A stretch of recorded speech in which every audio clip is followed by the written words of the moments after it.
Comment les montres connectées prennent-elles soin de votre cœur? Eh bien, c'est ce qu'on va voir dans cette vidéo.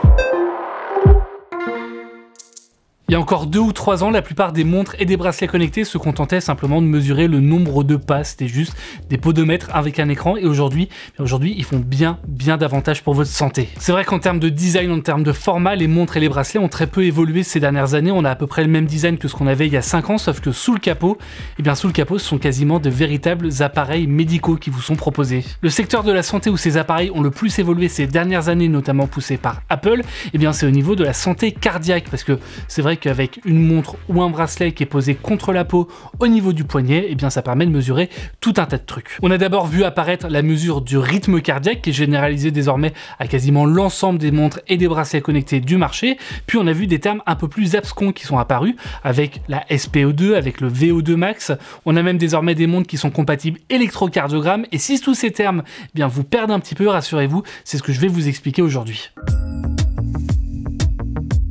Le rythme cardiaque, vous connaissez, c'est votre pouls, tout simplement. Et pour mesurer ça, l'ensemble des constructeurs va utiliser un capteur identique, ou en tout cas le même type de capteur, c'est ce qu'on appelle un cardio-fréquence-mètre. Et c'est ça, en fait, qui va émettre la lumière verte qui va être pulsée à l'arrière de la montre ou du bracelet connecté. Pourquoi verte? Tout simplement parce que c'est la lumière opposée à la couleur rouge du sang. Du coup, plus la lumière verte va être réfléchie par la couleur rouge du sang, plus ça veut dire qu'il y aura de sang qui circulera dans votre corps, et donc plus ça veut dire que votre rythme cardiaque sera élevé. Le cardio-fréquence-mètre, non seulement il va envoyer de la lumière verte pulsée, mais il va également être capable de la mesurer, de la recevoir et d'en déduire votre rythme cardiaque. Sur le papier, c'est assez simple et surtout c'est la mesure qui est la plus facilement vérifiable parce que votre pouls, vous pouvez le prendre également assez facilement en mesurant votre rythme cardiaque au niveau de votre cou par exemple pendant 1 minute et vous saurez si votre montre ou votre bracelet donne une mesure qui est fiable. Généralement, c'est plutôt le cas. Là où le rythme cardiaque va être pertinent, c'est pour améliorer votre endurance, notamment si vous courez ou si vous faites du sport sur le long terme. L'idée, c'est que plus votre rythme cardiaque va être bas, moins votre cœur se fatiguera et plus vous gagnerez en endurance. La deuxième mesure qu'on va retrouver sur de plus en plus de montres et de bracelets connectés, c'est la SpO2, et là pour le coup, comme pour le rythme cardiaque, c'est une histoire de lumière pulsée. Là où le rythme cardiaque va permettre de connaître votre pouls et donc le nombre de battements de votre cœur par minute, la SpO2 quant à elle va permettre de connaître la saturation pulsée en oxygène dans le sang, c'est-à-dire qu'elle va indiquer si votre sang transporte suffisamment de globules rouges et donc d'oxygène. Pour savoir ça, c'est cette fois une lumière rouge qui va être émise par la montre directement au niveau du poignet, et du coup en fonction de la lumière réfléchie ou absorbée, la montre connaîtra le taux d'oxygène qui va circuler dans votre sang. Dans les faits, une personne en bonne santé aura généralement une SpO2 qui va être comprise entre 95 et 100%. Si vous avez moins de 95%, vous pouvez commencer à vous inquiéter, et si vous avez moins de 90% d'oxygène dans le sang, là ça devient assez dangereux. Sauf que cette mesure de la SpO2 va pas concerner tout le monde, même pas tous les sportifs. En fait, ça va concerner uniquement les personnes qui ont des problèmes de respiration. Par exemple, pour ce qui concerne les sportifs, ça peut être les gens qui vont faire de la randonnée de haute altitude pour vérifier qu'elles absorbent suffisamment d'oxygène, et puis ça peut concerner également les personnes qui sont atteintes de maladies respiratoires. Typiquement dans le cas de la Covid, on a vu que les personnes qui étaient atteintes de la maladie avaient généralement du mal à respirer et avaient une SpO2 qui était assez faible, ce qui est plutôt logique puisque la Covid est une maladie respiratoire.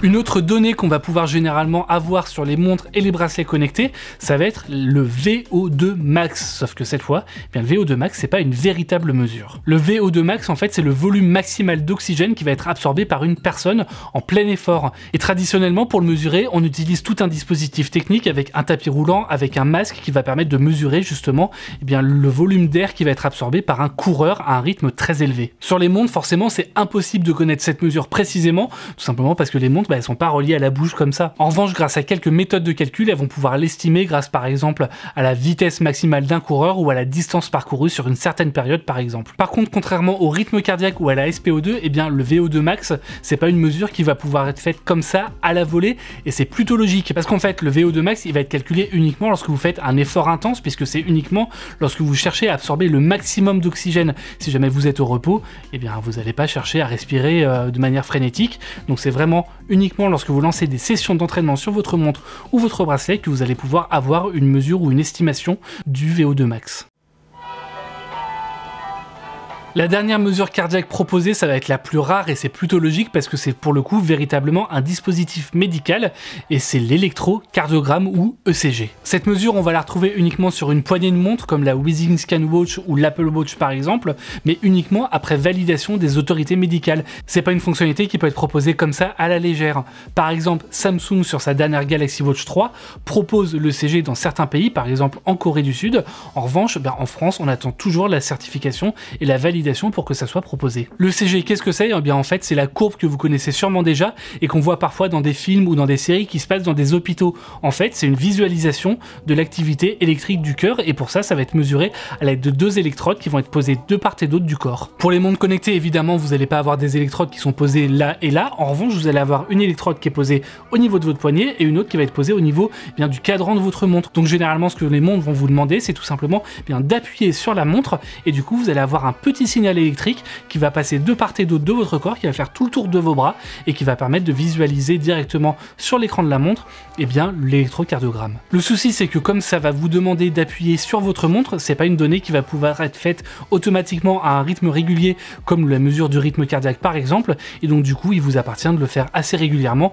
pour vérifier que tout se passe bien. L'idée avec ces signaux électriques, ça va être de mesurer directement l'activité de votre cœur et de pouvoir le visualiser. Vous allez avoir non seulement l'intensité de votre cœur, mais également les mouvements de votre cœur et le rythme de votre cœur. Le principal intérêt des électrocardiogrammes, du coup, ça va être de pouvoir détecter d'éventuelles anomalies comme des fibrillations auriculaires. Et du coup, ça va être le cas, par exemple, si votre cœur rate 1 ou 2 battements, ou bien s'il a un rythme qui est assez irrégulier. Voilà, c'est tout pour les explications que je voulais vous fournir aujourd'hui. Elles me paraissent assez pertinentes parce que c'est vrai qu'on entend assez souvent qu'il y a telle ou telle montre connectée qui a pu sauver des vies en détectant un petit problème de cœur. Et heureusement, ces fonctionnalités, elles existent, elles fonctionnent vraiment. Et maintenant, grâce à cette vidéo, j'espère que vous allez comprendre en quoi ces fonctionnalités peuvent vraiment aider au quotidien les utilisateurs. Moi, je vous remercie d'avoir suivi cette vidéo. Je vous invite à la liker si jamais elle vous a plu, à faire un petit tour du côté de Facebook, Instagram et Twitter. Et je vous fais de gros bisous et à très bientôt sur Frandroid.